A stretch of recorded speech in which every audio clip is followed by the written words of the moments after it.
Assalamualaikum warahmatullahi wabarakatuh. Jumpa lagi di Lentera Hitam. Untuk kesempatan kali ini, kami akan mau menceritakan tentang sebuah pendakian dengan judul Perjanjian di Gunung Arjuno. Cerita ini ditulis oleh Hirofani. Terima kasih Hirofani yang sudah mengizinkan kami untuk membawakan cerita ini. Tidak usah lama-lama dan tidak usah basa-basi, kita langsung saja ke ceritanya.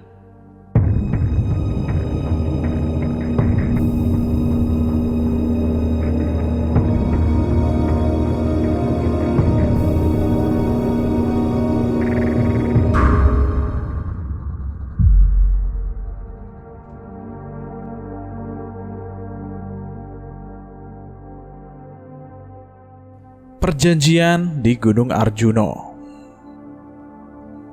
Yakin nih kita mau muncak 5 orang? Fahmi bertanya kepada rombongan kami yang baru saja menyelesaikan doa.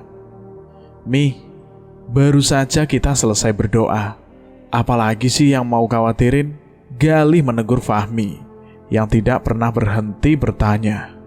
Apapun menjadi pertanyaannya, bahkan saat kami masih melakukan persiapan sebelum sampai di sini. Apalagi pertanyaan yang dia tanyakan tadi, berulang-ulang dia tanyakan saat perjalanan di mobil, hingga kami baru saja menyelesaikan doa sebelum perjalanan. Aku pikir ya sudah, kami sekarang berdiri di sini dan tinggal melakukan perjalanan. Lagi pula, kalaupun kami meragukan ini, seharusnya sudah kami cari 1 orang lagi untuk ikut pendakian kali ini. Sebenarnya bisa saja kalau aku menghubungi kawanku di komunitas. Namun informasi yang aku dapatkan di grup sedang melakukan persiapan juga untuk melakukan pendakian bulan depan di gunung yang lain. Aku pikir juga sudah merelakan kesempatanku untuk ikut pendakian bersama komunitas. Dan aku harus mengajak salah seorang dari mereka untuk ikut pendakian kali ini. Tentu aku akan merasa sungkan kepada Mas Fauzi, ketua komunitas yang aku ikuti. Aku Nikita, pekerjaanku hanya ibu rumah tangga. Walaupun terkadang aku bekerja dari sebagai penyedia jasa makanan pernikahan, sunatan, maupun acara-acara yang lainnya. Aku sudah berumah tangga dan suamiku, Edi, juga seorang pendaki, dan kali ini aku juga mendaki bersamanya. Usiaku hanya berjarak 2 tahun dari suamiku, dan kami pun belum dikaruniai seorang anak selama pernikahan kami, yang sudah tahun ke-4. Kami menikah di usia yang bukan lagi muda. Saat aku berusia 28 tahun, Edi yang saat itu sudah berusia 30 tahun, resmi menjadi suamiku di tahun 2017. Hingga saat ini, kami sering melakukan pendakian bersama, entah dengan komunitas maupun hanya kami berdua saja. Pada intinya, ini bukan pertama kali kami melakukan pendakian bersama sejak kami menikah. Aku dan suamiku pun tidak cukup sering melakukan pendakian, hanya ketika kami sedang merasa suntuk dan merasa ingin memuaskan diri dengan melakukan pendakian. Hingga saat ini, kami mendaki bersama lagi. Namun, di pendakian kali ini, kami lakukan bersama teman-temanku saat masih kuliah. Hal ini juga karena aku yang aktif di unit kegiatan mahasiswa pecinta alam. Jadi banyak temanku yang juga sering melakukan pendakian. Berbeda dengan Fahmi, walaupun dia pernah melakukan pendakian, namun mungkin saja kegelisahan itu masih ada, karena ini merupakan pendakiannya yang kedua. Pengalaman pertamanya sebenarnya tidak begitu buruk dan baik-baik saja.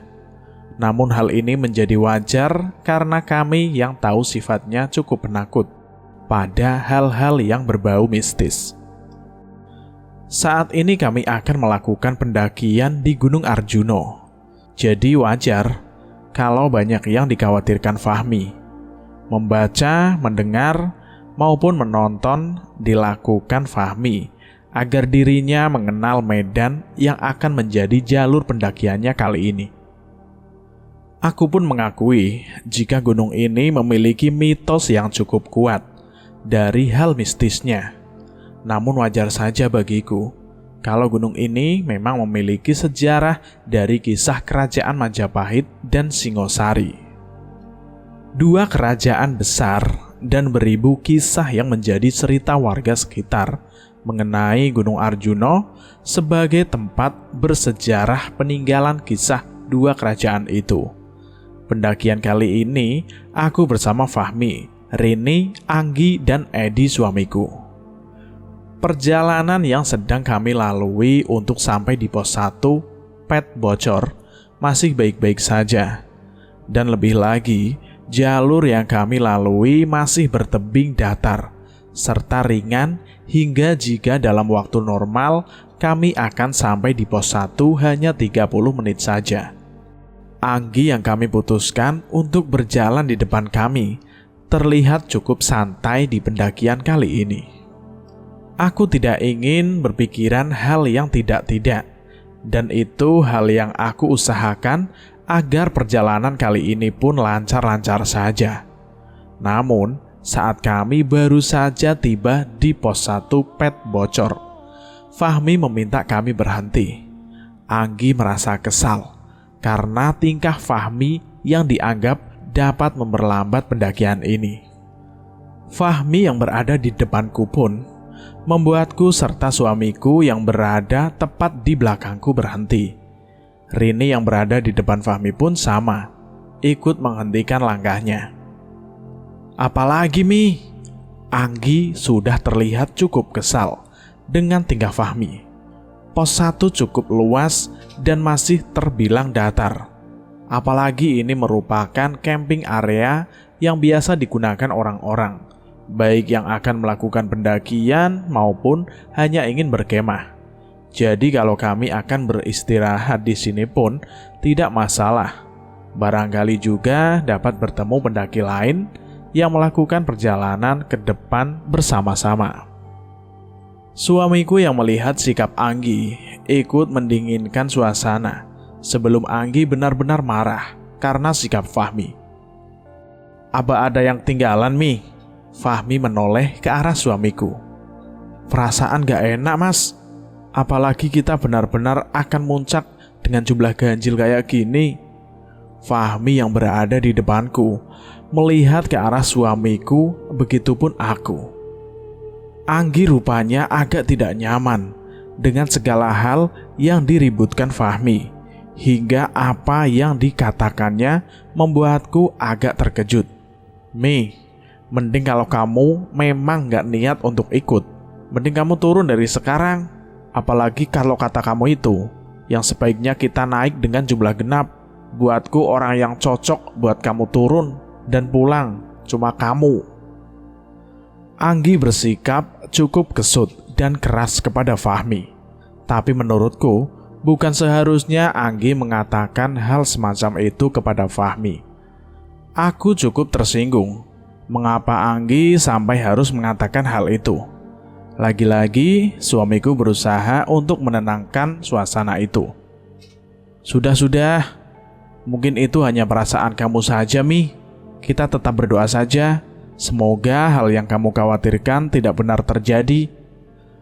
Selepas itu, kami memutuskan untuk melakukan doa bersama lagi, berharap Fahmi dapat lebih tenang dan kami bisa melanjutkan perjalanan. Anggi kini masih memimpin perjalanan kami dengan formasi yang sama. Aku agak lega karena 3 pendaki yang lain datang dan berjalan di belakang kami. Rupanya, Fahmi juga merasa lebih nyaman setelah mengetahui ada 3 pendaki yang berjalan di belakang kami karena menyapa saat menyusul kami dan berjalan beriringan. Aku dan suamiku juga tersenyum. Melihat Fahmi tersenyum setelah mengetahui 3 pendaki ini mau berjalan bersama kami. Kini jumlah kami menjadi 8 orang, dengan dalam 2 rombongan yang berbeda. Perjalanan yang kami lalui cukup panjang, karena memang jarak yang kami tempuh hingga ke pos 3 sangatlah jauh.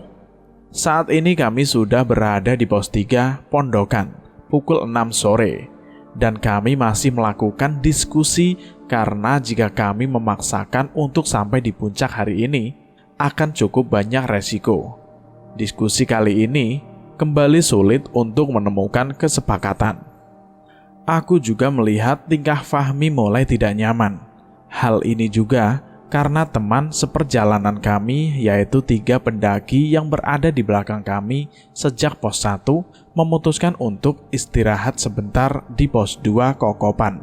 Entah mereka akan melakukan perjalanan lagi besok atau hanya beristirahat sebentar. Pendakian kali ini, aku tidak ingin banyak bicara, karena jelas suamiku pun akan memikirkan hal itu demi baiknya perjalanan kami, khususnya aku. Namun, sikap ketus dari Anggi membuatku cukup geram dan ingin ikut berdiskusi hebat dengannya. Saat ini sudah pukul 6:30 malam, sedangkan perjalanan kami masih sangat jauh hingga kami sampai di puncak. Suamiku sudah sempat mengajukan usul yang menurutku juga baik. Lebih baik kita lanjutkan perjalanan ini sampai Sabana 2 dan mendirikan tenda di sana, dan bisa melanjutkan perjalanan lagi besok hingga sampai puncak. Fahmi juga ikut mengiyakan pendapat suamiku. Aku setuju sama Mas Edi, sebaiknya gitu aja Nggi. Apalagi kalau kita paksa tetap untuk jalan sampai ke puncak, pasti bakal gelap banget karena posisinya ini sudah malam. Anggi tanpa pikir panjang langsung membantah ucapan Fahmi. Alah Mimi, kamu bilang gitu kan cuma gara-gara kamu takut. Jelas-jelas kita berangkat siang aja kamu takut, apalagi kita mau jalan malam-malam. Aku merasa heran, sebenarnya apa yang sedang dipikirkan Anggi, hingga benar-benar ingin mempertahankan usulnya agar kami istirahat di pos 4 Alas Lali Jiwo. Tepat pukul 7 malam, kami akhirnya memutuskan kesepakatan. Aku, Mas Edi, Rini, dan Fahmi sempat melakukan diskusi karena Anggi masih tetap mempertahankan keinginannya. Aku tidak bisa berbuat banyak karena jika terjadi sesuatu atau aku yang berpikir terlalu berlebihan kepada Anggi, akan tidak enak juga. Mau bagaimanapun, Anggi telah kami tunjuk untuk memimpin pendakian kami di kesempatan kali ini. Aku berpikir sedikit menyesal juga karena telah memilih Anggi. Namun dari pengalamanku melakukan pendakian dengannya, tidak pernah ada hal yang serumit ini dari sikapnya. Setelah Mas Edi memberi kami peringatan, dan memang ada benarnya apa kata Mas Edi. Mungkin saja Anggi memiliki maksud dan tujuan yang baik juga untuk kita. Aku mencoba berpikir baiknya saja, dengan beberapa kemungkinan yang aku terka-terka di pikiranku sendiri. Namun bukan juga seharusnya kalau Anggi merahasiakan apa yang menjadi tujuannya. Mengapa kita harus mendirikan tenda saja di Alas Lali Jiwo?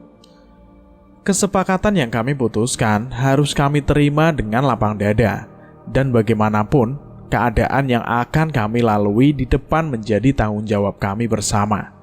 Perjalanan pun kami lanjutkan agak cepat agar waktu tempuh kami untuk sampai ke Alas Lali Jiwo masih cukup lama untuk kami gunakan makan dan bermalam di sana. 20 menit sudah kami gunakan untuk melanjutkan perjalanan hingga kami tiba di Sabana 2. Tinggal beberapa menit lagi kami akan sampai di Alas Lali Jiwo dan bermalam di sana sesuai usul Anggi. Kami melalui banyak tenda yang sudah berdiri, penuh dan ramai hingga membuatku bingung kalau kami akan mendirikan tenda di sini. Mungkin ini yang dipikirkan oleh Anggi, sehingga memutuskan kami untuk mendirikan tenda di Alas Lali Jiwo saja.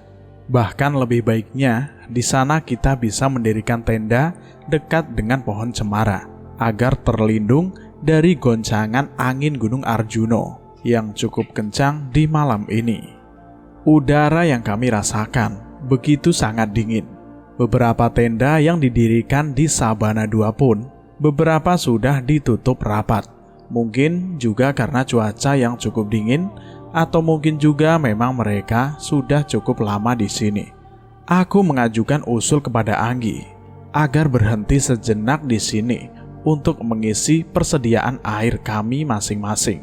Lebih lagi, akan kita gunakan untuk memasak maupun minum saat kami bermalam. Aku di sini hanya tinggal bersama Rini di samping salah satu tenda yang berada di paling belakang. Aku tidak ingin membuka pembicaraan apapun dengan Rini, dan mungkin Rini pun paham. Karena tenda yang dekat dengan tempat kami menunggu Anggi, Fahmi, dan Mas Edi yang sedang mengambil air sudah tertutup rapat. Mungkin saja sudah tidur atau sedang istirahat di dalam, dan jika aku mengobrol dengan Rini, mungkin saja dapat mengganggu mereka yang ada di dalam. Aku sempatkan untuk melihat jam yang aku kenakan, yang sudah menunjukkan hampir jam 8 malam. Angin agak berubah-ubah, namun tetap saja aku merasakan sangat dingin, hingga aku dan Rini mengambil jaket di dalam tas kami. Sesaat aku yang sedang menggunakan jaket, tiba-tiba salah seorang keluar dari dalam tenda, yang membuatku agak kurang enak, barangkali mengganggunya yang sedang istirahat. Maaf mas, barangkali kami mengganggu. Kami cuma lagi menunggu teman saya yang lagi ngambil air. Lelaki itu akhirnya membuka penutup kepala yang dia kenakan saat baru saja keluar dari dalam tenda, yang membuatku dan Rini terkejut.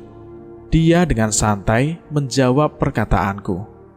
"Oh iya mbak, gak apa-apa. Saya tidak terganggu kok. Saya cuma keluar untuk buang air saja. Permisi." Dia pergi meninggalkan kami yang masih menunggu kedatangan rombongan laki-laki kami. Aku memalingkan wajah hingga berhadapan dengan Rini. Aku yakin dia adalah salah satu dari 3 pendaki yang berjalan bersama kami dari pos 1 dan berpisah di pos 2. Mustahil kalau mereka sudah sampai di sini, bahkan mendirikan tenda tanpa berpapasan dengan kami di pos 3 tadi. Aku tidak dapat menjawab lagi hingga dia pergi untuk urusan yang dia katakan. Aku berpikir jika lelaki yang aku lihat memang salah satu orang rombongan yang berjalan bersama kami dari pos 1 sampai pos 2, maka 2 orang yang lain adalah seorang perempuan dan lelaki yang lain. Tapi apa aku harus melihat ke dalam tenda untuk memastikan itu?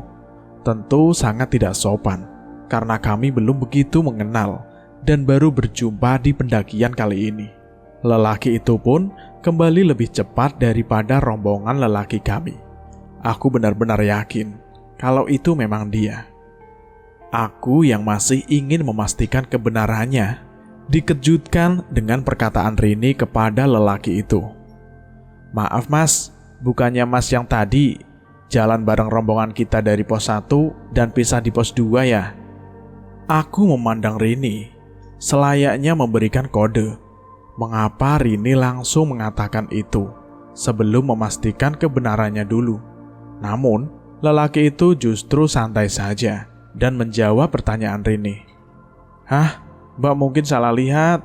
Saya bareng teman-teman sudah sampai di sini dari jam 6 sore mbak. Aku juga gak kenal mbak sama sekali dan baru melihat mbak di sini." Jantungku berdebar cukup keras. Aku yakin nada, suara, wajah, dan pakaian yang dia kenakan benar-benar mirip dengan yang kita lihat saat kami berjalan bersama rombongannya. Kakiku kini benar-benar bergetar dan mulai ragu apa kami masih bisa melanjutkan perjalanan hingga alas Lali Jiwo. Namun, Aku harus menyembunyikan perasaan ini saat lelaki itu kembali berkata kepada kami, "Kalau kalian mengapa tidak mendirikan tenda? Angin di sini dingin banget. Sebaiknya kalian langsung mendirikan tenda saja, Mbak." Aku tidak ingin dia pun tahu kalau kami akan mendirikan tenda di alas Lali Jiwo. Namun aku menebak kalau Rini akan mengatakannya kepada lelaki itu. Dengan gerakan yang sangat cepat, aku tutup mulutnya dengan telapak tanganku sebelum dia menyelesaikan perkataannya. "Enggak, Mas. Kami mau bikin tenda di..." Rini melotot ke arahku. Lelaki itu pun keheranan melihat tingkah kami berdua. Entah dia berpikir kami tidak membawa tenda atau tidak bisa mendirikan tenda sendiri, dan mengajukan bantuan kepada kami. "Kalau kalian bingung, barangkali bisa saya bantu untuk mendirikan tenda sampai teman kalian datang ke sini." Lelaki itu menatapku sembari menunggu jawabanku. Aku yang kini bisa melihat dengan jelas wajahnya, dengan posisiku yang masih menutup mulut Rini, berlahan melepaskan tanganku dari mulut Rini. Rini yang agak kesal denganku hampir saja mengomel. Namun karena wajah lelaki itu juga dapat dilihat jelas olehnya, juga membuat Rini ikut bengong sepertiku. Aku yang mungkin berpikiran sama dengan Rini kembali memandang berhadapan dan mengangkat alis kami, seakan mengiyakan kalau apa yang kami pikirkan sama, bahwa ini memang benar lelaki dari salah satu rombongan yang sempat berjalan bersama kami. Mungkin karena tidak kunjung mendapat jawaban, lelaki itu kembali memanggil kami. "Mbak." Aku panik dan cepat menjawab pertanyaan tadi. "Oh iya, Mas. Maksud saya nggak usah, Mas. Nanti teman kita yang bikinin tenda sebentar lagi pasti datang." Aku sembari melemparkan senyum. Rini pun sama, agar lelaki itu pun yakin kepada jawabanku. "Syukurlah kalau begitu, Mbak. Saya masuk lagi ya." Lelaki itu membuka tenda miliknya dan masuk ke dalam.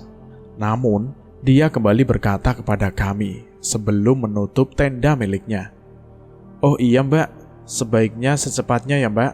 Selain udaranya yang dingin, saya cuma mau berbagi kalau mitos di sini akan terdengar suara gamelan pernikahan, menandakan mereka akan datang penunggu gunung ini, Mbak. Sebaiknya Mbak bikin tenda di sini daripada harus melanjutkan perjalanan." Dan tanpa menunggu jawaban dari kami, dia menutup tendanya dan kembali beristirahat. Mungkin laki-laki itu tahu kalau kita mau lanjut perjalanan. "Benar kata aku, Nick. Kita bikin tenda di sini aja," kata Rini kepada aku, menanggapi perkataan terakhir dari lelaki itu. Aku juga bingung harus bagaimana. Apa aku harus bilang ke Mas Edi? Tapi kalau aku harus bilang ke Mas Edi, tentu Fahmi akan mendengarkannya juga dan membuatnya lebih khawatir lagi. Namun hal yang aku pikirkan lagi-lagi sama seperti yang Rini pikirkan. Dan untungnya masih sempat dia katakan kepadaku, "Gimana Nick? Kamu malah diem. Kalau gitu mending nanti kita ngomong saja sama Anggi, sama suami kamu." Aku yang mendengar perkataan Rini langsung menjawab, "Jangan Rin, kalau kita bilang gitu pasti Fahmi akan mendengar. Itu juga bakal lebih bahaya. Kamu juga lihat kan sikap Anggi kayak apa tadi." Rini yang mendengar jawaban dariku kini hanya diam, namun pikirannya banyak yang diributkan. Kami makin bingung saat Fahmi datang menghampiri kami sembari berlari dan disusul oleh Mas Edi. "Gawat Rin, Nick, kalau gini caranya mending gak usah kita lanjutkan jalan," Fahmi berkata agak keras hingga membuatku memintanya diam karena dapat mengganggu pendaki yang sedang istirahat di dalam tenda. Rini pun menenangkan Fahmi agar dia dapat mengatakan hal yang sebenarnya dengan pelan-pelan, agar aku dan Rini pun paham Mas Edi datang dan yang kulihat Fahmi masih belum cukup tenang. Aku pun meminta Mas Edi saja yang menjelaskannya. Mas Edi pun sebenarnya merisaukan apabila perjalanan ini dilanjutkan. Karena baru saja saat Mas Edi dan Fahmi selesai mengisi penuh semua botol sebagai persediaan kami, mereka melihat Anggi tengah mandi dan salah satu sudut dengan dikelilingi taburan bunga yang rupanya dia bawa di tas miliknya. Sebenarnya Mas Edi sempat melihat bunga yang Anggi gunakan untuk mandi. Merupakan bunga taburan 7 rupa yang dia bawa di dalam tasnya. Fahmi yang juga melihat kejadian itu setelah menyelesaikan urusannya untuk buang air kecil, itu terkejut melihat tingkah Anggi. Mas Edi tidak sengaja melihat bunga di dalam tasnya. Bungkusan plastik resek transparan dari dalam tas Anggi saat Anggi sedang mengambil botol kosong yang ada di dalam tasnya bersama bunga itu yang sempat dia jatuhkan.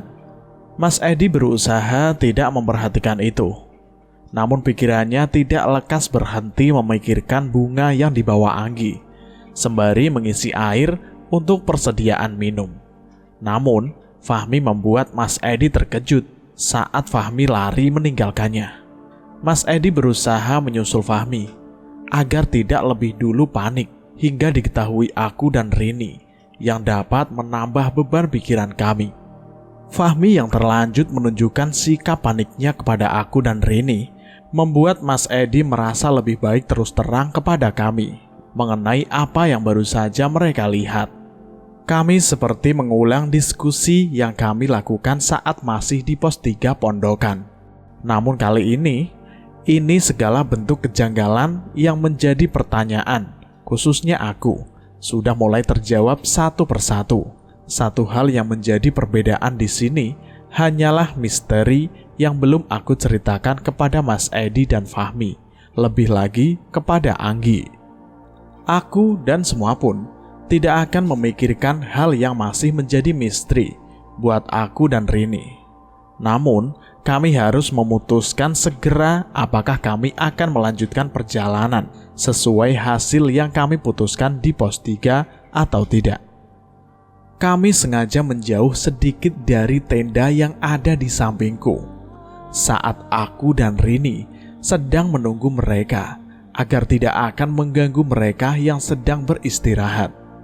Diskusi akhirnya mendapatkan kesepakatan bahwa bagaimanapun kami tidak akan melanjutkan perjalanan dan memikirkan alasan apa yang kami gunakan untuk menjelaskan ini kepada Anggi.